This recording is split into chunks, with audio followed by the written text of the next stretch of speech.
سلام بنات، جبت لكم واحد الوصفه كتخلي الوجه كيشعل.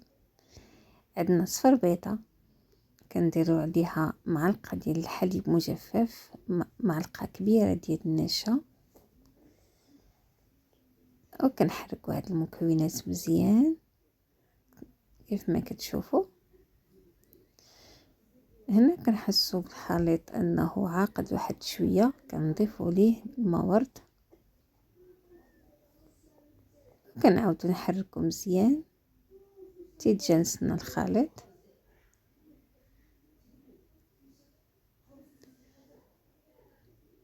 وصافي البنات، هذا هو الشكل النهائي ديال الخليط. بغيتو نتوما يكون عاقد زيدوا ليه شويه ديال الحليب وشويه ديال النشا. كديروه على الوجه ديالكم لمده 15 دقيقه، كتحيدوه بحركه دائريه، والنتيجه روعه البنات. غير جربوه على ضمانتي وما تنسوش المرطب.